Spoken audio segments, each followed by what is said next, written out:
प्रिय विद्यार्थियों, आज हम मैथिली शरण गुप्त द्वारा रचित द्वापर खंड काव्य में कविता विधृता का अध्ययन करेंगे। हम तो पति पत्नी थे दोनों, दीक्षित इस अध्वर में, पर मेरा पत्नीत्व मिटाया किसने यह पल भर में।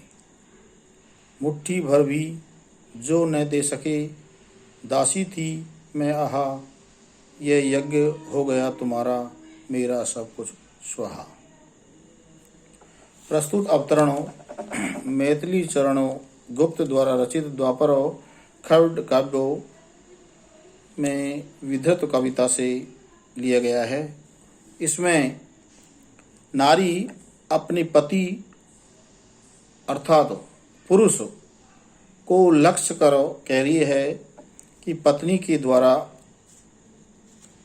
बुरा व्यवहार करने तथा उसे अबला मानकर सताने का परिणाम अच्छा नहीं रहता है। कवि के वर्णनानुसार नारी कहती है कि हम तुम पति पत्नी थे दोनों, दीक्षित इस अध्वर में। हम और तुम दोनों ही सांसारिक जीवन में पति पत्नी थे और गृहस्थी जीवन रूपी अध्वर में, अध्वर मानी यज्ञ, गृहस्थी जीवन रूपी यज्ञ में विवाह संस्कार से संस्कारित तो थे। परंतु पर मेरा पत्नीत्व मिटाया किसने यह पल भर में। नारी अपनी वेदना व्यक्त करती हुई कह रही है, परंतु तुमने मेरा पत्नीत्व पल भर में ही अपने गलत व्यवहार और आचरण के कारण समाप्त कर दिया है।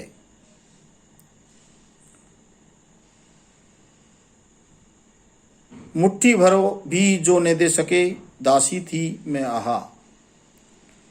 तुमने मुझे दासी की तरह समझा।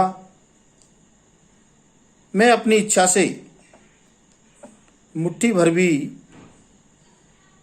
अनाज तक भी किसी को नहीं दे सकती। इस तरह तुम्हारे कठोर व्यवहार के कारण,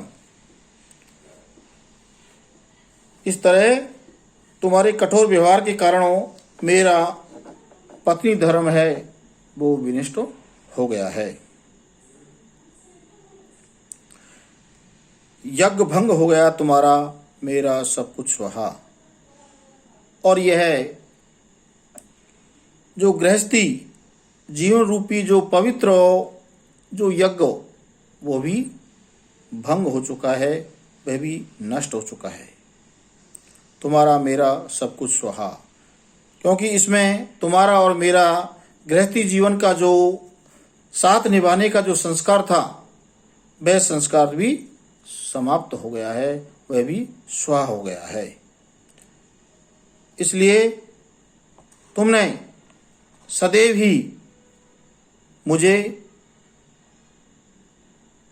और मेरा पत्नीत्व जो धर्म है उसको नष्ट किया है, उसको प्रताड़ित करने का प्रयास किया है। तो इस कविता में कवि ने नारी के माध्यम से पुरुष वर्ग द्वारा विवाह संस्कार को अपने आचरण से समाप्त कर देना एवं पत्नी के साथ दुर्व्यवहार करना अनुचित बतलाया है। साथ ही पत्नी रूप में नारी की जो गरिमा है उसको बनाए रखने के लिए व्यंजना व्यक्त की है।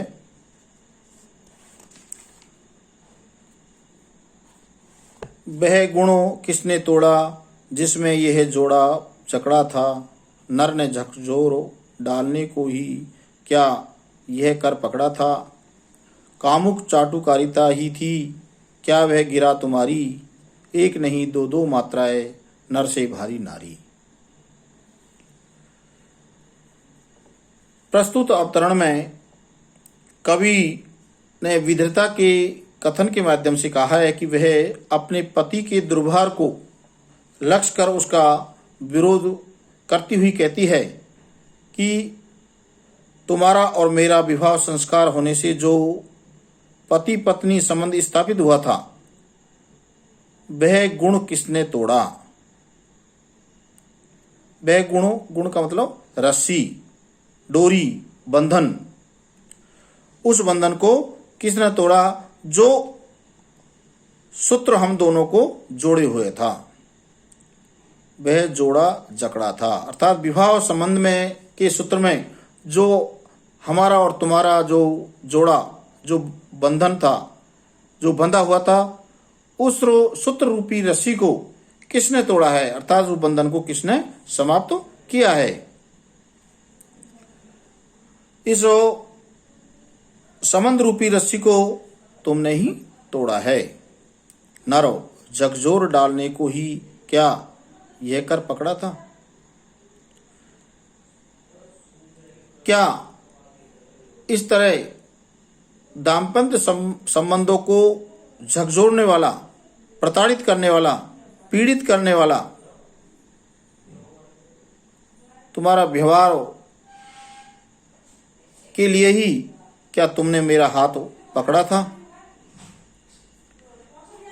और मुझे पत्नी के रूप में अपनाया था।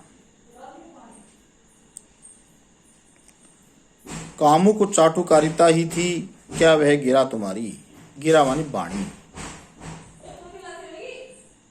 उस समय तुम जितनी चाटुकारिता पूर्ण, चापलूसी पूर्ण, मीठी मीठी और मधुर बातें करते थे, क्या वे कामुको मानी वासनापूर्ण, वासना से युक्त भरी हुई थी। क्या वासना की पूर्ति के लिए ही वो मीठी मीठी बातें किया करते थे। एक नहीं दो दो मात्रा है नर से भारी नारी। विधृता कहती है कि तुम यह भूल रहे हो कि नर से नारी सदैव भारी पड़ती है, क्योंकि दो दो मात्राएं नर से भारी नारी, क्योंकि नर शब्द में आ और ई, इन दो मात्राओं के कारण, इन दो मात्राओं की अधिकता के कारण नर की अपेक्षा नारी सदैव ही अधिक हो गरिमाशालिनी रहती है। तो कवि ने नर की अपेक्षा नारी की अतिशय गौरव अभिव्यक्ति व्यंजना व्यक्त की है। साथ ही इसमें विधृता के द्वारा पति के आचरण की सशक्त भर्त्सना की है। कवि ने नारी के माध्यम से समाज में नारी को अपने केवल वासना, काम वासना की पूर्ति का साधन मानना और जरा सी बात पर दाम्पत्य संबंध तोड़ देना अनुचित बताया है। आहा यत्र नार्यस्तु वाक्य की पूर्ण सत्यता पाकर क्यों न रमेंगे अमर तुम्हारे इस अध्वर में आकर। आहा अवला आ अरी अनादर ए विश्वास की मारी, मर तो सकती है अभागिनी कर न सके कुछ नारी।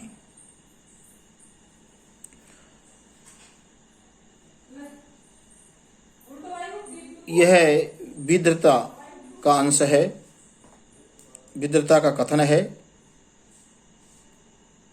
कवि गुप्त जी ने विधृता नारी के मुख से भारतीय संस्कृति का उल्लेख करते हुए नारी की विवस्था को बताया है। कवि के वर्णन अनुसार विदिता कहने लगती है कि आहा यत्र नार्यस्तु वाक्य की, कि भारतीय संस्कृति में यत्र नार्यस्तु पूज्यते इत्यादि वाक्य के द्वारा नारी सम्मान का जो उद्घोष किया गया है, यदि इस वाक्य को पूर्ण सत्यता पाकर, यदि इस वाक्य को पूर्ण रूप से सत्य सिद्ध किया जावे तो क्यों न रमेंगे अमर तुम्हारे इस अध्वर में आकर हो। इस वाक्य को यदि पूर्ण सत्य रूप में सिद्ध किया जाए तो अमर मानी देवता, देवता आकर के तुम्हारे इस अध्वर मानी यज्ञ में आकर के क्यों नहीं रमेंगे, अर्थात क्यों आनंदित होकर सम्मिलित नहीं होंगे। अर्थात नारी या पत्नी का सम्मान करने पर देवता भी अपनी प्रसन्नता व्यक्त अवश्य प्रकट करते हैं। और ये जो अध्वर्वण यज्ञ, इस यज्ञ भाग का जो अंश है उसको अवश्य ही ग्रहण करते हैं। परंतु दुख की बात है कि आहा अवला, अरी अनादर और अविश्वास की मारी। दुख की बात यह है कि अब नारी को केवल अवला मानकर उसका अनादर किया जा रहा है और उस पर अविश्वास का लांछन लगा करके उसको प्रताड़ित किया जा रहा है। यह तो मर तो सकती है अभागिनी, कर न सके कुछ नारी। और इस कारण से वह अभागिनो नारी भले ही अपने प्राणांत कर दे, अर्थात अपने प्राणों समर्पित कर दे, परंतु इस संबंध में पुरुष वर्ग के आचरणों के संबंध में कुछ नहीं कर सकती।